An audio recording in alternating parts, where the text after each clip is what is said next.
প্রিয় বন্ধুরা, আমি আপনাদের মাঝে আবার চলে এসেছি। আসলে নতুনদেরকে নিয়ে আমি অনেক ক্ষেত্রে আপনাদেরকে বলি যে আপনারা নতুনরা ভুল করবেন না। কেননা আপনারা নতুনত অনেক টাইমে অনেক কিছু বুঝেন না।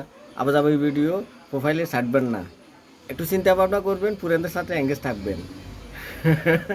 আসলে ভিডিওগুলো যদি আপনি ভালো মানে ছাড়েন বা পুরানদের সাথে এঙ্গেজ থাকেন, আপনার ভিডিওগুলো আশা করি লাইক কমেন্ট শেয়ার করবে।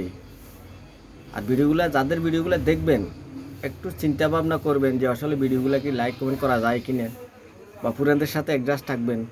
ফলোয়ার বাড়বে, লাইক বাড়বে, কমেন্ট বাড়বে। ভিডিওগুলো তো ওইরকম হইতে হবে। আমার কথাগুলো হয়তো আপনারা মনে করবেন যে এমনি কী কয়। ভাই, আমি বহুদিন পর্যন্ত আমি ফেসবুক চালাই। তবে চালাই যে আমি বিস্কেন্দি ফেসবুক একদিন চালাইলে আমি মনে করেন অত 2 মাসও আর খুলি নাই। এই কারণে আমি আগাইতে পারি নাই ভাই। তবে আজ 3 মাস আমি ফেসবুকে কাজ করতেছি। আশা করি ফেসবুকের নিয়ম কানুন সম্বন্ধে আমার জানা আছে। তবে যারা আপনারা নতুন, আপনারা ভুল করবেন না। ফেসবুকে আবে কোনো ভিডিও ছাড়বেন না, ইস্যু চলে আসবে। আপনি কমেন্ট লিখতে ভালো লিখবেন, ভালো মানে কমেন্ট লিখবেন। আপনার উপকার হবে। কেননা আপনার ভালো মানে একটা ভিডিও ছাড়লে আমরা নিজেরাও আপনাকে লাইক কমেন্ট করব। এটা খেয়াল রাখবেন।